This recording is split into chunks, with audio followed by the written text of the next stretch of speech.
টি-20 বিশ্বকাপে বাংলাদেশ টিম না থাকলেও থাকবেন দুই বাংলাদেশি আম্পায়ার।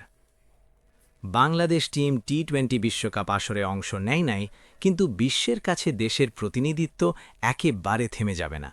কারণ এবার আইসিসি টি-20 বিশ্বকাপে ম্যাচ পরিচালনার দায়িত্ব নিয়েছেন দুইজন বাংলাদেশি আম্পায়ার। আইসিসি সম্প্রতি বিশ্বকাপের ম্যাচ অফিসিয়াল আম্পায়ার পূর্ণ তালিকা প্রকাশ করেছে। সেখানে বাংলাদেশি আম্পায়ার জায়গা করে নিয়েছেন এলিট প্যানেলের অভিজ্ঞ আম্পায়ার শরফুদ্দৌলা ইবনে শাহিদ এবং আন্তর্জাতিক প্যানেলের আম্পায়ার গাজী সোহেল। শরফুদ্দৌলা বর্তমানে আইসিসির এলিট প্যানেলে থাকা একমাত্র বাংলাদেশি আম্পায়ার। তিনি ইতোমধ্যে ৩২টি টেস্ট, ১৩১টি ওয়ানডে এবং ৭৫টি টি-20 ম্যাচে আম্পায়ারিং করেছেন। বিশ্বকাপ সহ অনেক বড় বড় টুর্নামেন্ট পরিচালনার অভিজ্ঞতাও আছেন তার। গাজী সোহেলের নতুন মাইল ফলক। অন্যদিকে গাজী সোহেল প্রথমবারের মতো পুরুষদের টি-20 বিশ্বকাপে আম্পায়ারিং করবেন। যদিও এর আগে তিনি নারী বিশ্বকাপের ম্যাচ পরিচালনা করেছেন।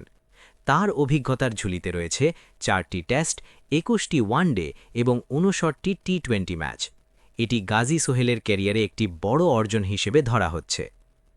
বাংলাদেশ দল না থাকার কারণ ভারতের নিরাপত্তা সংক্রান্ত উদ্বেগের কারণে এবার ভারতে অনুষ্ঠিত বিশ্বকাপে অংশ নিচ্ছে না বাংলাদেশ দল।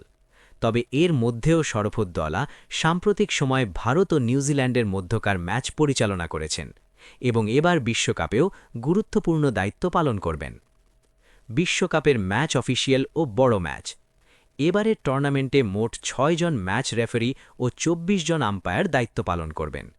বিশ্বকাপের উদ্বোধনী ম্যাচে 7 ফেব্রুয়ারি নেদারল্যান্ডস বনাম পাকিস্তান ম্যাচ আম্পায়ার থাকবেন কুমার ধর্মসেনা ও ওয়েন নাইটস।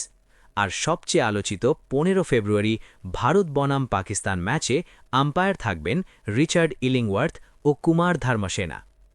বাংলাদেশ দল মাঠে না থাকলেও দুই বাংলাদেশি আম্পায়ারের বিশ্বকাপে উপস্থিতি দেশের জন্য গর্বের বিষয়। আশা করা যায় তারা আন্তর্জাতিক মঞ্চে বাংলাদেশের ভাবমূর্তি আরও উজ্জ্বল করবেন। ভিডিও ভালো লাগলে সাবস্ক্রাইব করবেন প্লিজ।